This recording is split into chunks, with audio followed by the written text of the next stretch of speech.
Bismillahirrahmanirrahim.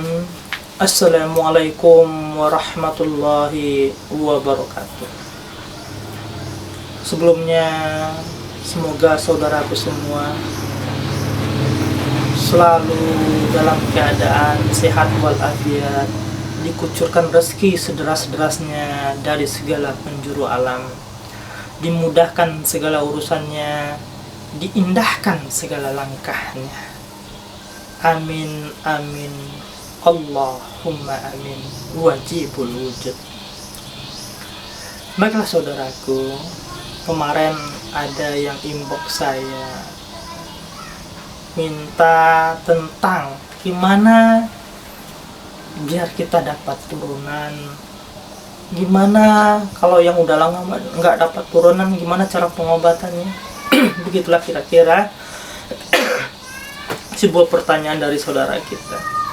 Baik, kali ini kita akan bahas dengan mungkin durasi yang agak panjang tentang persoalan ini. Kenapa setelah terjadi pernikahan kita sudah berusaha berbagai hal tapi belum kunjung punya turunan, belum kunjung punya anak? Saudaraku semua, anak itu adalah titipan dari Allah, ya. Kunci pertamanya, anak itu titipan dari Allah. Artinya apa? Andai saudaraku mau nitip apapun pada seseorang, pasti dengan standar saudaraku harus percaya kepada orang itu, ya. Jadi titipan itu bakal kita terima kalau kita dipercaya. Jadi itu kunci pertamanya. Artinya apa? Ketika saudaraku berumah tangga, hal yang harus saudaraku lakukan pertama, mintalah sama Allah agar dikasih turunan yang soleh dan soleha.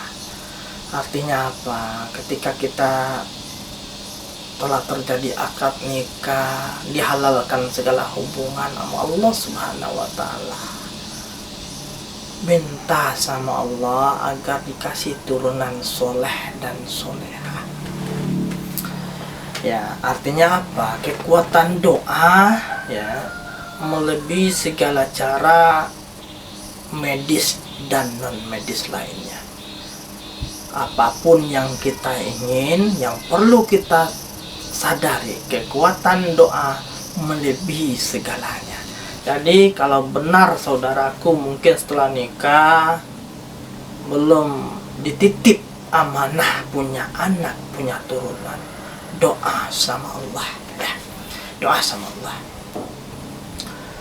Berikutnya, setelah kita melakukan doa, udah siang malam berdoa, tahajud, hajat, tobat dan segala macam, tahu-tahunya dihitung tahun, dihitung bulan, yang kelihatan juga nggak kelihatan pertanda-tanda istri kita hamil, ya, lakukan yang namanya fisiodetek.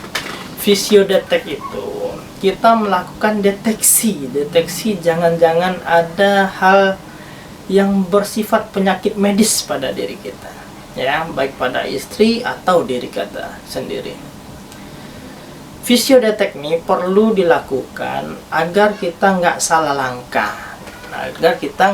langkah, dalam melakukan pengobatan, karena memang pengobatan sekarang itu banyak yang aneh-aneh. Jadi yang paling terbaik itu sebelum menentukan penyakit apapun pada diri kita, lakukan fisiodetek terhadap penyakit itu. Jadi kita nggak nebak-nebak, jangan-jangan ini karena ini, jangan-jangan ini karena itu, gitu. Contoh, buat masalah susahnya dapat turunan atau nggak punya anak. Langkah pertama ini, lihat jari saya, ya. Langkah pertama, kalau buat memeriksa laki-laki, ini direnggang, ya, seperti inilah kira-kira. Jadi jari ini ditarik, ya, laki-laki ini ditarik. Ketika di sini terasa sakit, ya, maka seorang yang diperiksa seperti itu, seorang laki-laki yang diperiksa seperti itu, telah terjadi sebuah penyempitan di area ari-arinya. Artinya perutnya itu terjadi sembelit usus. Jadi dengan terjadinya sembelit usus itu, maka yang dibutuhkan untuk memproses dapatnya turunan atau anak itu tidak maksimal. Jadi seorang laki-laki, coba ini direnggangkan. Kalau di sini terasa sakit, berarti terjadi di area di atas ari-ari kita itu sembelit usus, dan itu berarti harus diperbaiki, harus diobati.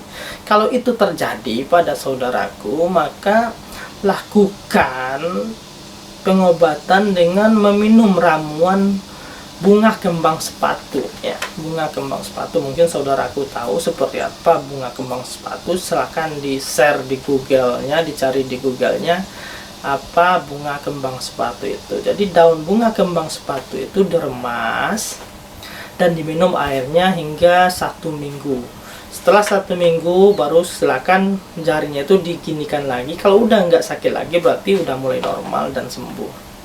Berikut, seorang perempuan lihat bagian di sininya, ya, lihat bagian di sininya. Ketika jari atau telapak tangan seorang calon ibu ada warna-warna biru, ya, warna-warna biru. Pada umumnya semua orang telapak tangannya itu berwarna merah gitu, merah. Tapi andai ada warna biru di telapak tangan seorang calon ibu, itu pertanda seorang calon ibu itu menderita semacam virus. Nah, virus yang menyebabkan, kita bahas virus yang menyebabkan kenapa seorang ibu tidak bisa punya turunan. Virus yang menyebabkan kenapa seorang calon ibu susah dapat anak. Ada berapa virus penyebab akan hal itu? Yang pertama, kalau benar ini seorang ibu biru, maka kemungkinan seorang ibu menderita virus yang menyebabkan janin tidak jadi di rahimnya, yang menyebabkan janin habis di rahimnya. Nama virusnya itu pertama toksoplasma. Ya, toksoplasma ini sering terjadi di zaman sekarang kepada ibu-ibu yang lagi hamil. Toksoplasma itu benar-benar langsung menyerang terhadap calon janin tadi. Jadi ketika seorang ibu calon ayah dan ibu melakukan hubungan, tahu-taunya nggak ada hasil, dan itu kemungkinan setiap terjadinya hubungan itu virus yang namanya toksoplasma tadi menggerogoti akan calon janin tersebut. Artinya dimakan sel indung telur sama penyatuan sel indung telur itu dimakan oleh virus tersebut, maka susah mendapatkan keturunan. Dan virus toksoplasma ini selain ini berwarna biru, juga terjadi dengan ciri sendi-sendi tulang ini terasa sakit, ya, terasa nyeri. Jadi ketika mungkin kita seorang calon ibu atau calon bapak sendi-sendi ini sering terasa nyeri, maka saudaraku semua terjangkit yang namanya virus toksoplasma, dan itu harus diobati. Ya, berikut, bisa jadi juga saudaraku atau saudariku semua kenapa nggak dapat turunan, itu terjangkitnya yang namanya virus CMV, ya. CMV ini kebiasaan terjadi. Kenapa ini terjadi? Karena memakai sesuatu obat atau benda atau media yang bersifat sintetis, ya. Jadi kenapa itu terjadi? Karena pemakaian obat atau media sintetis dikala kita melakukan hubungan suami istri. Jadi maka berhati-hatilah lakukan secara Rasulullah, lakukan benar-benar sesuai dengan sunnatullah. Ya. Jadi kita benar-benar berhati-hati, kita benar-benar mawas diri, jangan-jangan telah terjadi sesuatu yang menyebabkan kita tidak mendapatkan keturunan dengan cara pemakaian benda atau media yang bersifat sintetis. Berikut ada namanya penyebab tidak bisa mendapatkan keturunan, rubella. Rubella itu campak Jerman, ya. Rubella itu campak Jerman, di mana setiap selaput mata atau selaput lendir kita terjadi semacam infeksi, ya. Terjadi infeksi yang menyebabkan sakit yang luar biasa. Dan ketika rubella ini ada pada calon ibu atau calon bapak, maka kemungkinan dapat turunan juga sangat susah. Berikut ada juga penyebab namanya herpes. Ya, herpes ini semacam infeksi yang seperti cacar air, tapi bersifat ganas dan sakitnya juga luar biasa. Tumbuh di sela-sela yang ada lendirnya, mata, hidung, mulut, kepala. Herpes bisa tumbuh, atau bagian bawah herpes juga bisa tumbuh. Andaikan penyakit ini juga ada di calon ibu atau seorang ayah, maka untuk mendapatkan turunan itu sangatlah susah. Tadi dari keempat tadi yang saya omong tadi, toksoplasma, CMV, rubella, herpes, kalau ini ada pada seorang ibu atau ayah, maka untuk mendapatkan turunan itu memang sangat susah, ya. Tapi dalam kudrat iradat Allah semua bisa terjadi.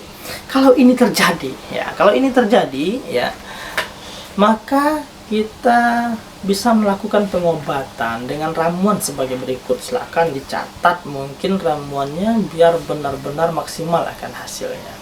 Pertama, sediakan buah mengkudu. Buah mengkudu diremas atau diparut atau diperas biar airnya itu keluar. Ya, jadi yang kita ambil air dari buah mengkudu itu. Siap tuh madu asli. Setelah itu belimbing wuluh atau belimbing tunjuk. Air mengkudu itu diusahakan 1 hari 1 gelas. Jadi seseorang yang udah divonis yang mungkin CMV, rubella, tokso, herpes, itu harus mengkonsumsi air mengkudu itu 1 gelas. Dicampur 1 belimbing wulu, dicampur 1 air belimbing wulu dan 1 sendok madu asli. Dan itu harus dilakukan setiap hari. Minimal 4 bulan. Kita benar-benar kalau pengen punya sesuatu yang luar biasa juga melakukan yang sangat luar biasa. Kadang sering ada yang berobat ke saya, pengen punya turunan, pengen punya anak, baru berobat 2 minggu udah pengen hamil. Saya juga bingung, ya. Jadi kalau mau berobat itu ya harus maksimal. Artinya apa? Kalau benar saudaraku atau saudariku menderita yang namanya tokso, CMV, rubella atau herpes, pengobatannya itu minimal 4 bulan, itu minimal, dan bisa jadi sampai 9 bulan dan setahunan. Dan pengobatannya seperti tadi, mengkonsumsi air mengkudu 1 gelas setinggi ini, gelas yang menengah, dicampur 1 belimbing wulu, dicampur 1 sendok madu asli. Itu dilakukan setiap hari, setiap pagi. Dan meminumnya ketika saudara atau saudariku habis bangun tidur, artinya belum boleh meminum apapun. Berarti itu yang pertama harus kita minum. Dan setelah meminum itu kita tidak boleh meminum dan memakan apapun selama 1 jam berikutnya. Setelah sejamnya silakan apapun. Artinya apa? Untuk membunuh virus itu butuh kekuatan dari ramuan tersebut, butuh itikat dari yang sakit tersebut. Jadi makanya pas bangun tidur langsung diminum, dan setelah diminum puasa 1 jam, biar benar-benar ramuan tadi mengalir ke seluruh sel-sel kita yang terkena oleh virus-virus tersebut. Jadi itu dilakukan minimal tiap hari dan selama 4 bulan. Berarti kalau bertanya berarti mengkudu jam banyak? Ya banyak. Nyarinya di mana? Ya di kampung masing-masing, nggak mungkin di sini kan gitu. Artinya apa? Kalau pengen berobat itu benar butuh yang namanya keinginan, niat, dan itikat yang kuat. Karena nggak ada yang simsalabim kalau penyakitnya udah luar biasa. Berikut, andai tidak juga setelah dideteksi nggak kena tokso, nggak kena CMV, nggak kena rubella, nggak kena herpes, badan sendi-sendi tulang nggak pegel-pegel, mata nggak berlendir, pembengkakan tidak terjadi, mata juga nggak min, berarti yang tadi tidak ada pada saudaraku. Artinya matanya aman, pembengkakan tidak ada, pembengkakan lendir tidak ada, sendi-sendi juga nggak sakit, maka yang namanya tokso, CMV, rubella, herpes tidak ada pada saudara atau saudari. Berarti kemungkinan apa lagi mungkin penyebab tidak terjadinya susah dapat turunan tadi? Bisa jadi saudariku kena kista atau miom. Kista tumor jinak yang tumbuh di daerah rahim. Kalau miom semacam lendir yang membuat rahim kita itu tidak benar. Ya. Ini dua-duanya juga menyebabkan kenapa kita tidak bisa hamil. Andaikan benar kita kena kista atau miom, maka juga harus diobati dengan benar. Obatnya seperti apa? Sediakan 4 bawang putih. 4 bawang putih di blender, 4 bawang putih itu di blender, dicampur remasan air mengkudu, ya, dicampur remasan air mengkudu dan 1 sendok madu asli.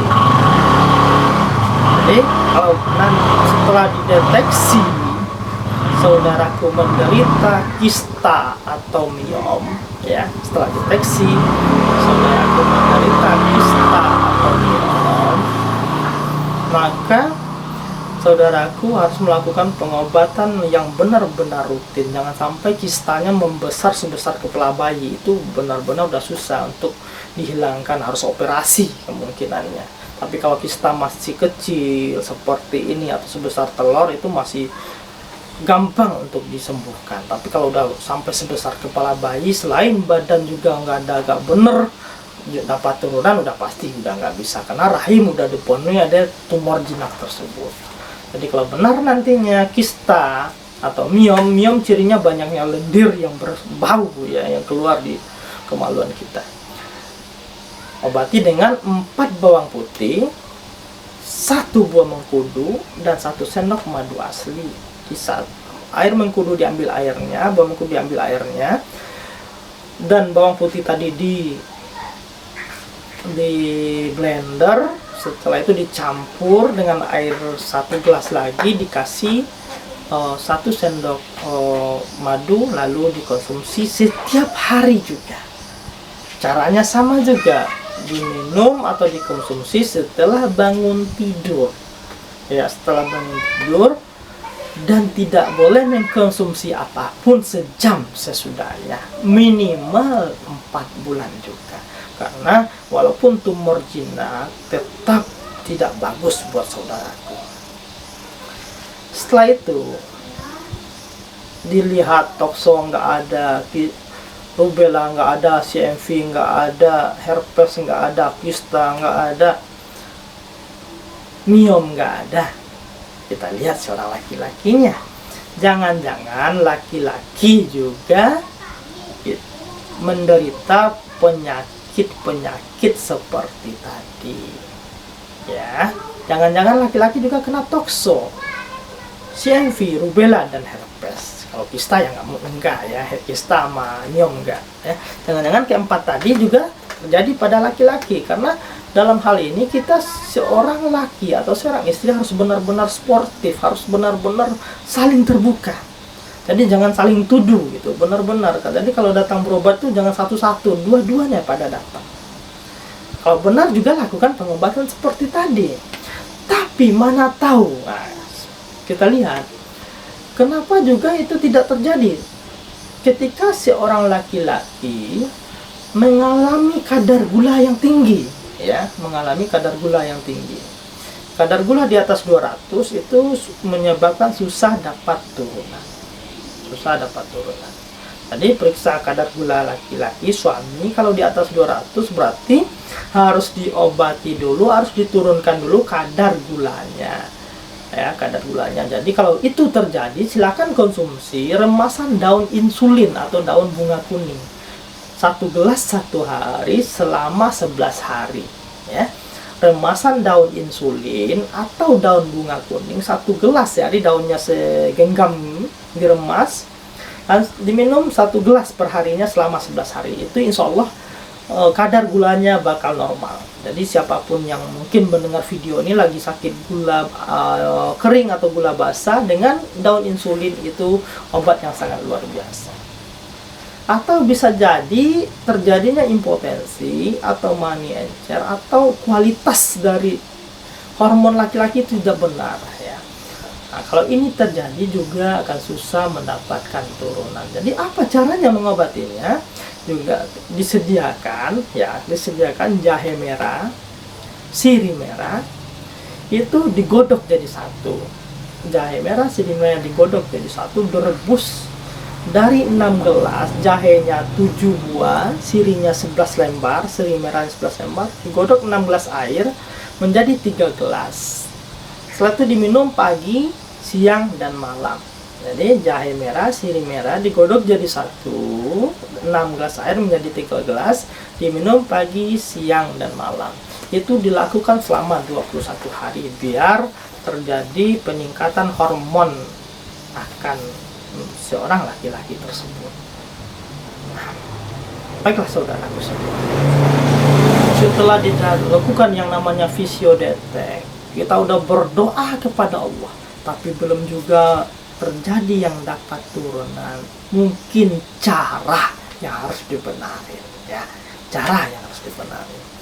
Jadi cara produksi yang benar itu di tanggal, di hari ya, di hari setelah seorang wanita mengalami menstruasi, hari ke-12, 13, 14, 15 ya, hari 12, 13, 14, 15. Di hari ini ya, maka kemungkinan kalau ini dilakukan, kemungkinan anak kita itu laki-laki ya. Di hari 12, 13, 14, dan 15 kemungkinan anak laki-laki.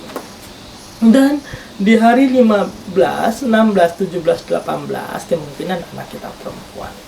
Jadi carilah hari yang baiknya. Kadang kita asal aja, nggak ngerti ilmunya, nyalain Allah dan segala macamnya. Jadi cari waktu yang baik, cari keadaan yang baik. Jadi yang terbaik itu harinya setelah seorang wanita atau seorang calon ibu mengalami menstruasi di hari 12, 13, 14, 15, 16, 17, dan 18.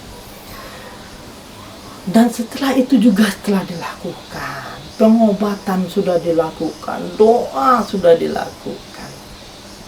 Apalagi yang harus kita lakukan? Kasih anak yatim. Ya. Kasih anak yatim makan.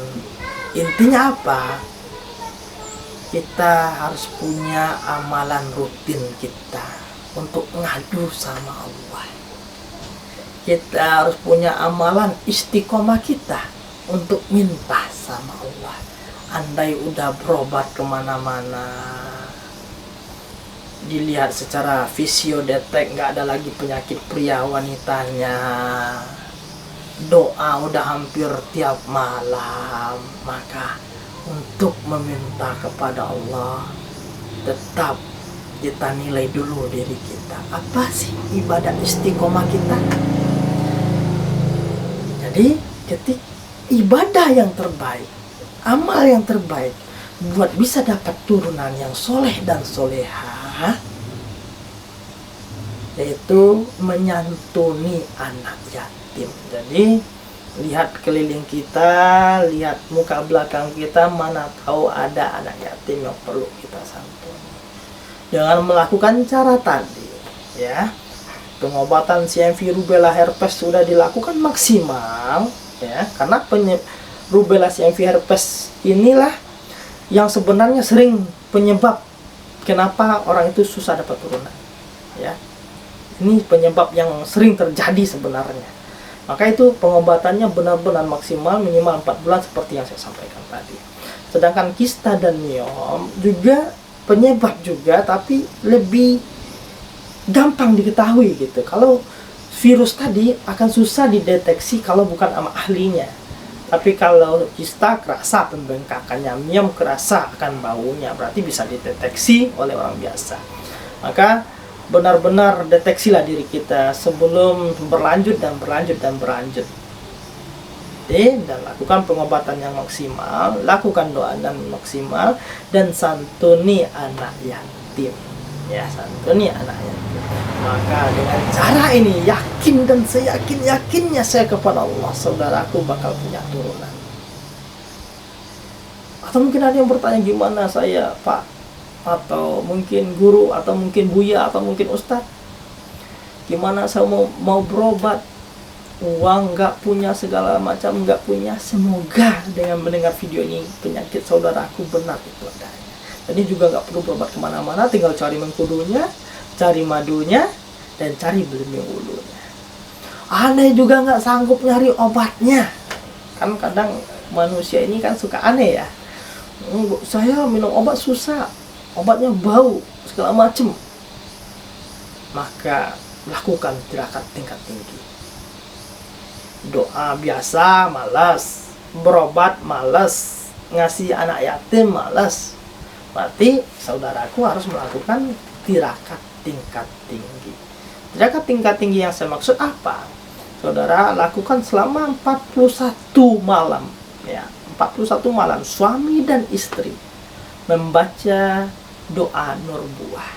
Jadi saya ulang lagi, andaikan dengan doa saudaraku enggak yakin, andaikan dengan berobat saudaraku udah malas minum obatnya, andaikan mau ngasih nyantunin anak yatim juga enggak, dibilang enggak punya akan uangnya, lakukan tirakat tingkat tinggi, di mana seorang suami dan istri setiap malamnya membaca doa nurbuah, satu malam 100 kali per suami dan per istri. Apa doa nurbuah? Silahkan cari, banyak di Google juga ada tentang doa nurbuah. Di kitab-kitab Majmu' Syarif juga ada tentang doa nurbuah. Artinya doanya memang agak panjang. Jadi kenapa saya menyampaikan sampai seperti ini, saudaraku semua? Emang untuk punya turunan atau anak itu sesuatu yang sangat luar biasa. Ini pengalaman saya pribadi, saya hampir 2 tahun baru punya anak. Yang pertama keguguran, yang kedua keguguran, yang ketiga alhamdulillah dikasih amanah oleh Allah. Artinya apa? Untuk mendapatkan sesuatu yang berharga itu memang nggak gampang. Butuh usaha, butuh niat, butuh itikad kepada Allah. Saya aja dulu udah divonis sama dokter, bahkan nggak punya turunan lagi, tapi Allah punya cara buat saya. Jadi itu juga saya sampaikan kepada saudaraku, lakukan doa, berobat, detek penyakitnya. Kalau saudaraku mungkin tidak mengerti cara deteknya, saya juga siap melayani inbox saudaraku. Silakan lakukan pertemanan dengan FB saya, Rajo Murah Paku Alam. Inbox saya tentang keluhannya, insya Allah saya siap bantu, ikhlas lillahi ta'ala. Jadi kita simpulkan, pertama lakukan doa, kedua pengobatan, yang ketiga kasih anak yatim, santuni anak yatim. Andai tiga-tiga ini nggak mampu kita lakukan tirakat tingkat tinggi dengan membaca doa Nurbuah 100 balik satu malam seorang istri dan 100 balik seorang suami selama 41 hari. Maka tiada doa yang tiada terkabul dengan doa Nurbuah ini, karena doa Nurbuah ini benar-benar doa yang sangat luar biasa yang saya dalami. Jadi semoga dengan apa yang saya sampaikan ini menjadi sesuatu yang bermanfaat buat semuanya. Saya Rajo Murah Paku Alam. Salam satu batin, satu jiwa. Assalamualaikum warahmatullahi wabarakatuh.